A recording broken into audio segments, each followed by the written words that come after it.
So, did that last quote that I read stir up some, or can I go on to the next section? Can we go over it once? Can we go over once more? Okay. Let me look. Let me find it.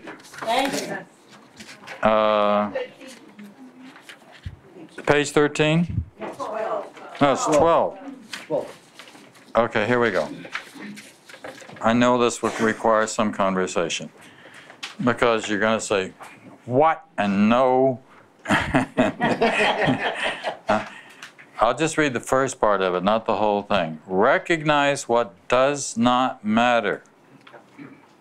You know, and there's an awful lot of things that don't matter.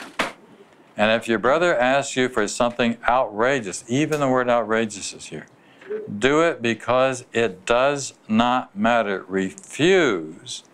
And your opposition establishes that it does matter to you.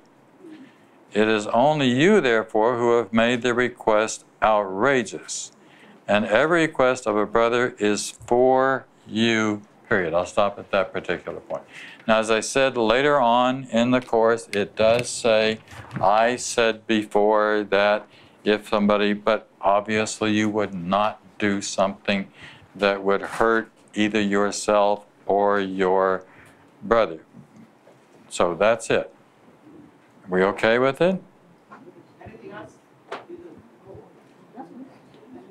Well, then maybe we don't need to discuss it. Okay.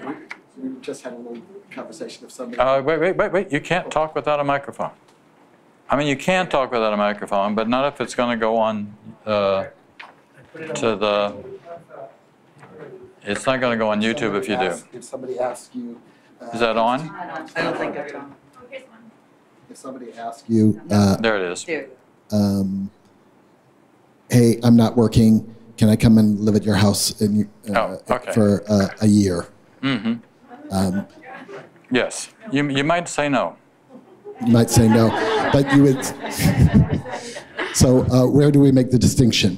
Right, good question. All right, John, you want to respond to that? Another teacher that I follow... Amy, by chance? No, oh, okay. Byron Katie. Oh, Byron Katie. She said, you know, sometimes she can say no, but it's a yes, because it's her truth. I mean, it's coming from a place of love. So she is saying yes when she says no. Okay. So I like to apply that to this, but this also, to me, again, speaks about the two levels that the Course talks about, the physical and the metaphysical. Recognize that it doesn't matter. Right. So am I, and you know, if I have made it outrageous, right, then I'm dealing on a very physical level. Right. So that helps me deal with this kind of a decision-making process, to understand it's really two levels here. Right. Good. And over here as well.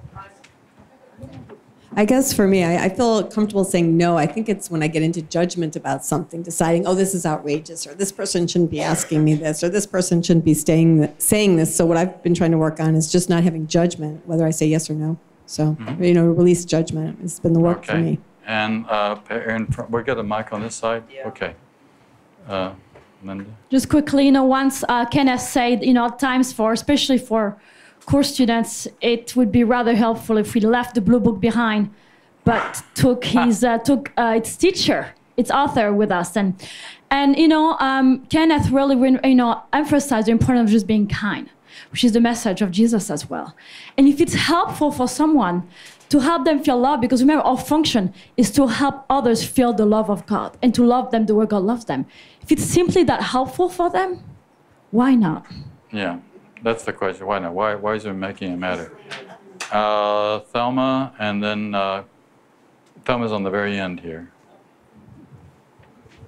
Thank you. Thank you, John. I have a big problem with this. I thought you were going to.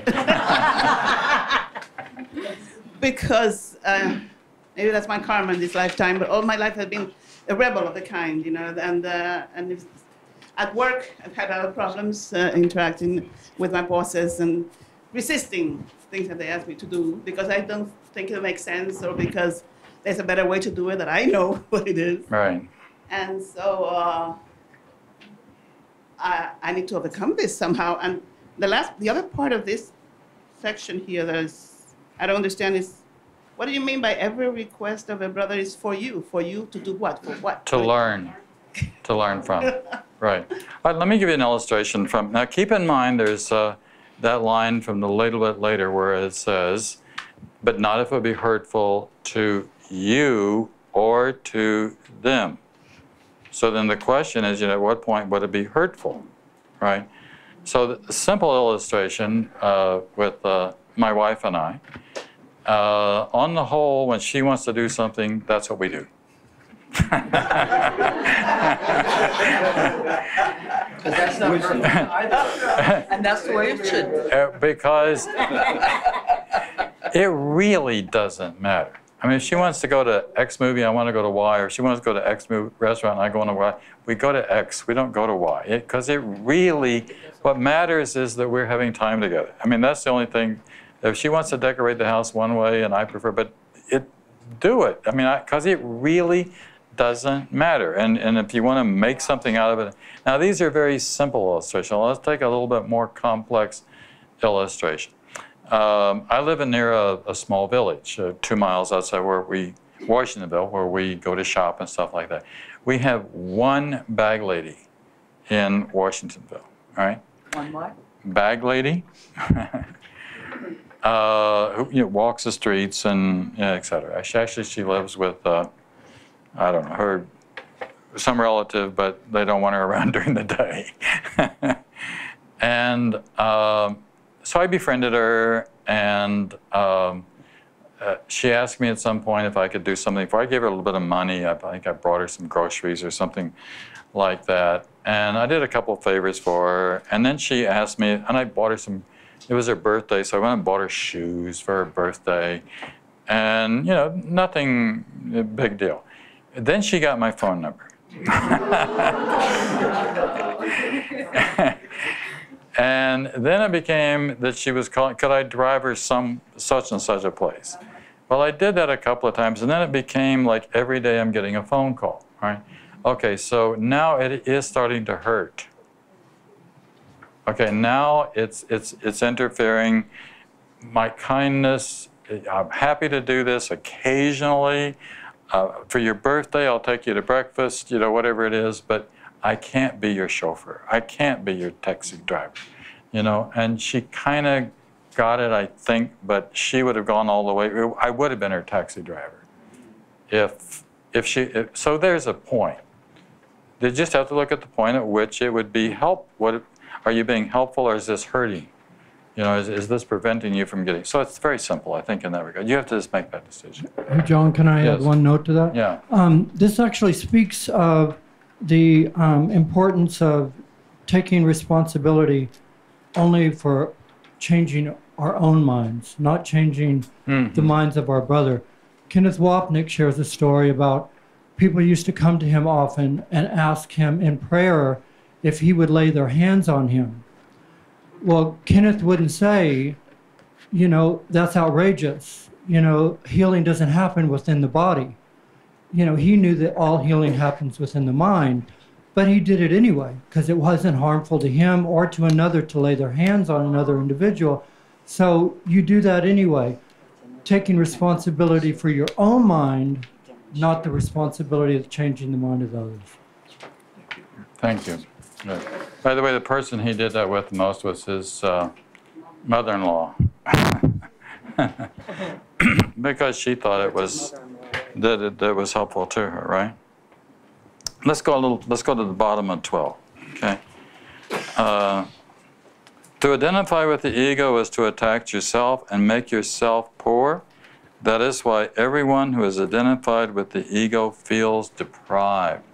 Actually, the more ego-bound we are, the more deprived that we feel, and they think there's something missing. Go to 13, and the section there from chapter 12, section 3.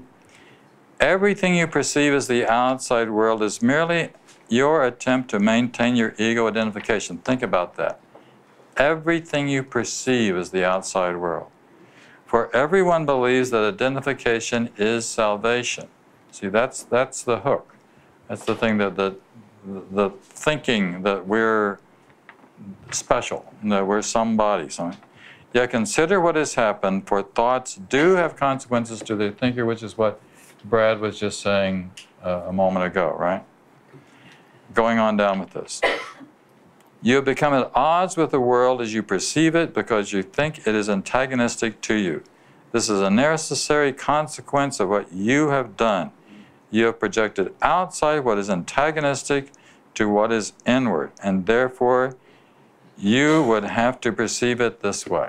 Now what's inward is, again, reality, heaven, truth. That's what's really the inward. The kingdom of heaven is inside you. Let's not forget. That is why you must realize that your hatred is in your mind and not outside of it before you can get rid of it. And why you must get rid of it before you can perceive the world as it really is. So the usual approach for the part of the ego is to attack the world. That's the usual approach. The Buddha is asking us to do just exactly the opposite of this. We do not attack the world. And I like this quote from Ken. So Ken's come up a few times today at the bottom of the page. Repression always precedes projection. Now, we got some psychologists in the room. Let's think about that for a second. Repression always precedes projection. Right? So if repression, and the word is always, right? So that means this is something I'm bearing, I'm stuffing. I'm not looking at it. So if I'm stuffing it, I'm burying it, I'm not looking at it, it proceeds, so we don't even know why we're projecting necessarily. But we just think that the problem somehow or another is outside of me. The Course is saying it's never outside of you, even if it's kind of obvious that it is in some way. The task is still forgiveness. The task is still letting it go. This is what we still need to be learning in all of our relationships. It's still what needs to be learned in the Middle East. Over and over and over again for thousands and thousands of years, we keep having to learn the same lesson over and over again. The problem is not out there. But I make it out there by attacking it. Now it is real. Now it's real in my mind, and now it's real in other people's mind. So, yes. If you got it? You got it? If you could Yes, address for me a little more on the topic of how this repression, if you don't want to get into this now, it's a little, how this repression led to the projection of this world happening. I mean, it is the repression of my identity. Right. As part of the sonship, we'll use that term. Very good. Yes. Okay. So that means that I'm not looking. Right. Right. And that repression, which also happens in this world with psychological matters, which is everything. Right. That repression in that mistaken frame of mind, not wanting to look at that repression, to maintain my identity in that repression, my ID, my... Got it. That's what we're trying to do. I took it out of me and projected it into making this world. Right. Okay. Can you elucidate a little on that? Hallucinate. Oh, can you hallucinate? Hallucinate a little bit? Can I elucidate? Yeah, maybe just... I think we have. It's simple enough just to say the problem is never out there. And that's what the Course is trying to help us to say. It just no matter how much I think it is out there, it's not out there. It's always in my mind. It's always a matter of choice. It's always a matter of looking. That's why or watching is another word that the Course uses. Watch your insanity. Watch your thoughts and see.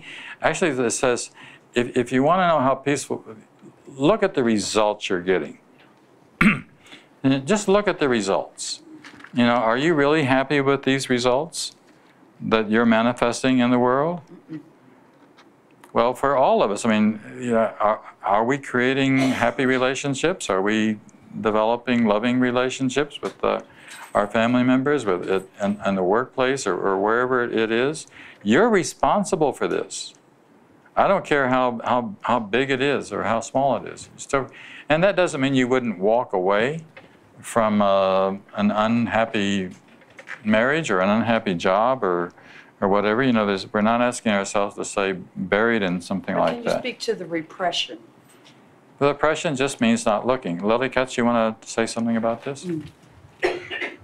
Oh, there was another class I was taking where they were saying that when we're projecting it onto somebody else, it's because we see it inside ourselves, and we can't tolerate it. Right. And we have to say, it's his fault, not my fault. Right. And that's... The Course says that's that why. very clearly. Right. Yeah. That's why we've always got to look And I inside. think I'm asking something, I think I'm just asking something unanswerable, which the Course and Ken did address. Oh, yeah. Is, you know, I'm just back to that basic 1A question about repression and making the world real. So I want to look at, So yeah. why am I repressing this? Yeah, Why am I not looking? Yeah, Or why am I actually falsifying yeah. whatever it is going on? We have a psychologist Yeah. with his hand up back here. You want to hand the mic to Dana for a moment? Yeah, it's not speaking as a psychologist, but speaking for me, what is the center of the Course is the remembering not to laugh. Mm. That's the source of repression. Right. A tiny mad idea, Right. and we don't want to look at it because we become identified with it. Mm-hmm. And if we look at it, we smile, We smile. and it dissolves. Right. And then who are we? Actually, Then we're terrified because then we don't know who we are, right. unless we're ready to say, I'm a son of God. One of the ways that you can tell that somebody's actually kind of enlightened is their level of humor and their ability to see things that are ridiculous, not to attack them or bemoan them, but to just not take it seriously and sort of to laugh at our own insanity. I hope you laugh at your own insanity from time to time. You think to yourself, why did I do this? How did you sneak into the room? You let her in, huh? You know, pass the mic to Kim for a moment. Kim, you got to have the mic, Kim. I believe I hear the Right into the question mic. that was being asked, and I think it is answerable, and it's back to the authority problem. Why do we not see it? Why are we oblivious to this action of mind, which is so buried that we can't conceive of how am I projecting this whole world and why? It makes no sense, but the Course teaches this is madness. No, it doesn't make sense. It's madness. It's self-denial, self-deception on a total scale. And why we don't see it, and Jesus says specifically, the decision is double shielded by oblivion. How could it be more hidden to us? We made it that way. And it's the will to experience ourselves in separation. And we are so insistent upon this. And you actually said in asking the question, I don't want to give up my ID. I don't want to give up this sense of who I am. And that is at the root and the heart of all of the conflict, discord, pain, suffering, and everything we experience of this world. Because in fact, we are all not a part, finite, mortal human beings. We are spirit that is whole and perfect and one, all like unto each other and our Creator.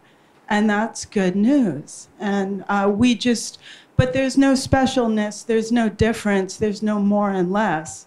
It's all entirely equal. And we just, and there's this part of us which the Course terms the ego mind, which is so literally hell-bent against that oneness. And it is the denial of God. That is the source of all projection. Every thought, every word, every image that bears witness that infinite beautiful, entirely good, perfect, whole, complete love is not right here, right now, and all that there is it's an assertion of this denial. And it's our job through awakening, and it's inner, it's on the inside. The call is heard on the inside, and we awaken, we do our work within our watching of our own consciousness and listening within. It's where we hear the Holy Spirit who leads us out of this mess. And through that, the light actually comes from within. And as we open the inner doors, and our own light comes forth, in that light, which is the light of the mind of God, the knowing of God, the knowledge of eternal oneness, everything is then seen in that light, which comes from within each of our knowing as we get sick and tired enough of the suffering and seek it where it is. Thanks. So maybe that's a little helpful, I hope. That elucidates. Yeah. Quite well, actually. Let me just bounce off of something that Kim said, and then I want to check about those cards, and we're gonna do a meditation. And I'll explain that in a minute.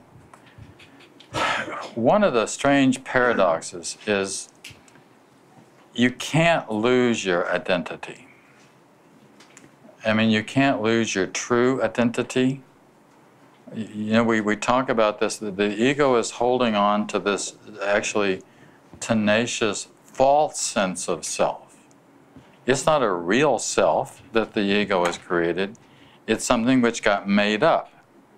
You know, we started making it up the moment that we began to perceive ourselves as children, as subject objects, as me and other and different, and my toy, and whatever it is that begins to, in the very, very beginning, very, very young, infants really pre-verbal, don't really kind of have this same, it's something that we kind of grow into. They grow into the idea that there's a separate me. Ultimate, because you've got a body, the body makes it look very much like we have a separate identity. But you not only you're not a body, actually a friend this week, I have a group that meets up in near where I live twice a month in the country, and one of our folks was saying, and this happens to be somebody who's really quite healthy and vigorous, and he teaches fitness, but he was saying that he feels trapped in the body. And there's actually, if we won't get to it, but if you'd gone on in this, here it talks about the body being a prison. Mahatma Gandhi said that the body is a prison. You know, it's a thing in which and don't you feel that sometimes? I mean, especially if it's in pain.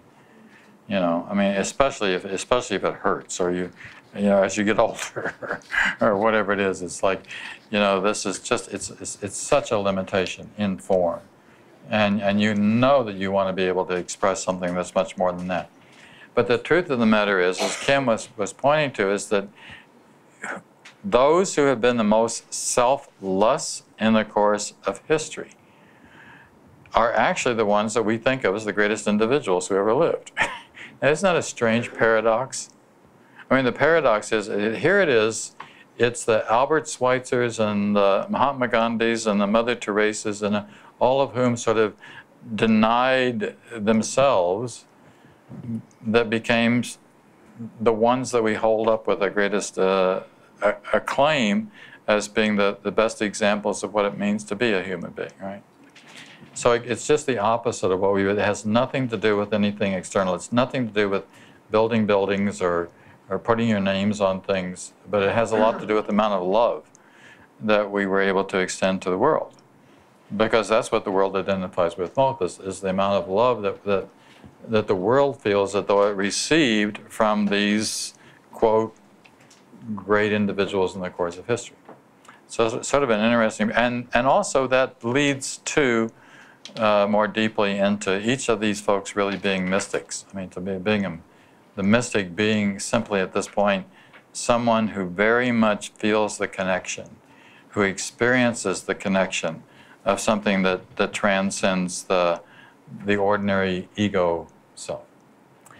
So it's, this will be the last one, and then we're going to do a couple things. Yes. Thank you. What helps me is to not use the word deny, but detach. And because when we detach from this plane and attach ourselves to God, then this plane becomes valueless. It has less value. So to attach to a greater value lends itself to seeing the lack of value in the attachment, to this and that, here and there. And so, yeah, that's, Good. So inside each of your little handouts, there was a card, which is really the message for you for today from the course. And a few of you would like to share what came up for you, just as, especially if it related to you. Yes? I just wanted to share one thing about okay, go ahead, Eric. Responsibility. We talked a little bit about responsibility, yeah. And I think that understanding that the responsibility is just so that we can choose again. Yes. That's all that the responsibility means. Right. But responsibility to me also means awareness, that I have a lot of awareness of what the needs are in my environment and the people that I'm relating to, that I have responsibilities to them. As a husband, I have responsibilities. As a father, I have responsibilities. As an employee or employer, et cetera, et cetera. So did some of you want to share whatever came up for you on a card? I'm sorry about using the mic, but I watched this video and it just doesn't work on the YouTube if you don't have the mic.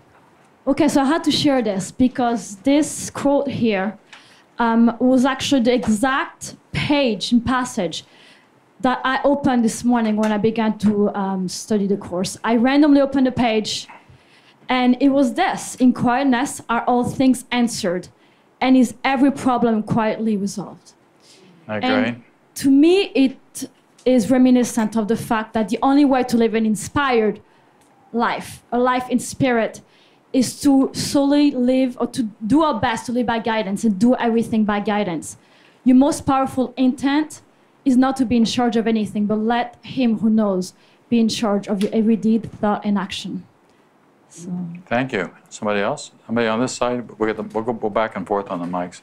Julio, you want to share what came up for you? Oh, I'm sorry. Aaron also. I'm sorry, Terrence. This is Julio. I kind of got you too misplaced here. No worries. So I have the Holy Spirit teaches that you always meet yourself, and the encounter is holy because you are. Thought it really kind of resonated with some of the themes from today, specifically regarding, I think maybe it was Barry's question, that it gives you an opportunity to always think, why, regardless of the situation, why did I bring this to myself? Right. What is this for? Right. And, and it gives us an opportunity to truly understand in this infinitum of things that continue to come up, that all of this is a part of that oneness, and everything that happens to me is for me, because we're sharing in this opportunity to grow and connect and get back to one. Thanks. Very, very good. You want to take the mic? Is it Vincent? Hi, my name is Vincent. My saying was that, except ye become as little children, means that unless you fully recognize your complete dependence on God, you cannot know the real power of the Son in his true relationship with the Father. And this speaks to me because I believe I'm powerful. I believe I'm intelligent. I believe I'm this, that, and the other thing. And I have to submerge that into dependence on a higher power, on God, and set that aside. In fact, the more I know, I now realize, the less I know. Because, and if I'm in the space of knowing, then I don't hear what others are saying. And I don't learn because I already know. Yeah. The most frequent phrase that I hear from other people is, I know. Of course you know. And I don't know. I'm trying to use that all the time now, but thank you very much. How old are you, Vincent? What? How old are you? I'm 86, going on 100. 86, sorry. Somebody said to me the other day that by the time you're 80, you know everything. The only problem is remembering it. That's very good. Yeah.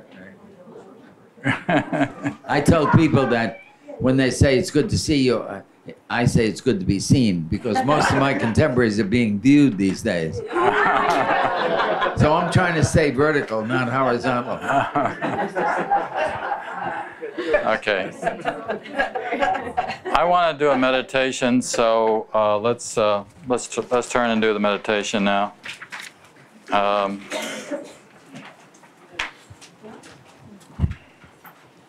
So if you want to get quiet and relaxed, and probably put your feet on the floor and take a couple of deep breaths and be just very present. There's no place else to be right now. This is from lesson 75 of the course, which is called There Is No Will But God's. This idea can be regarded as the central thought toward which all our exercises are directed.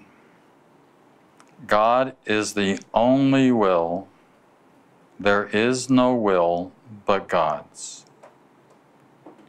When you have recognized this, you have recognized that your will is His. The belief that conflict is possible has gone. Peace has replaced the strange idea that you are torn by conflicting goals. As an expression of the will of God, you have no goal but His. There is no will but God's. There is great peace in this idea. The idea itself is wholly true. Therefore, it cannot give rise to illusions. Without illusions, conflict is impossible.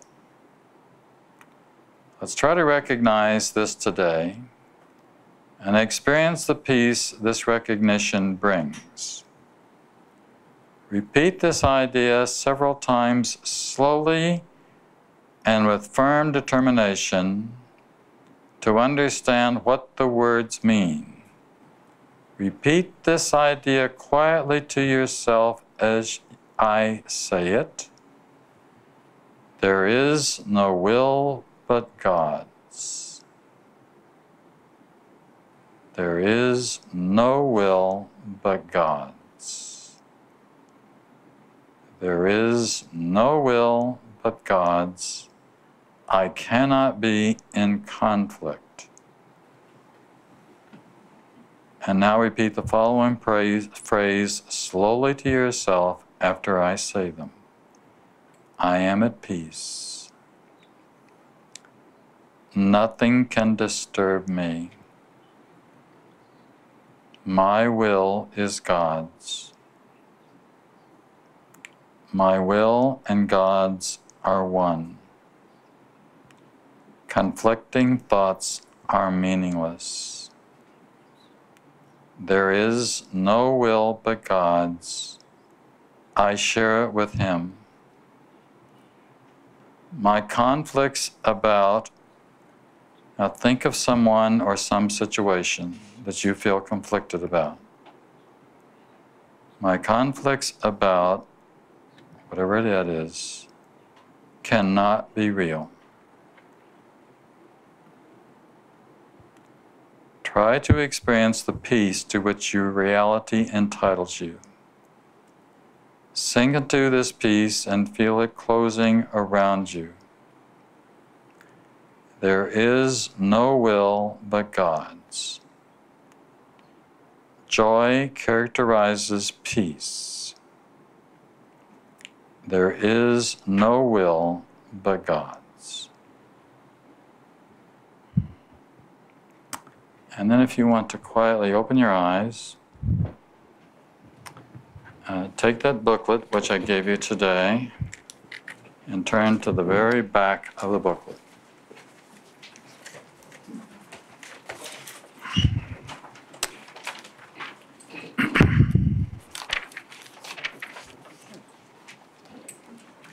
And we will read together,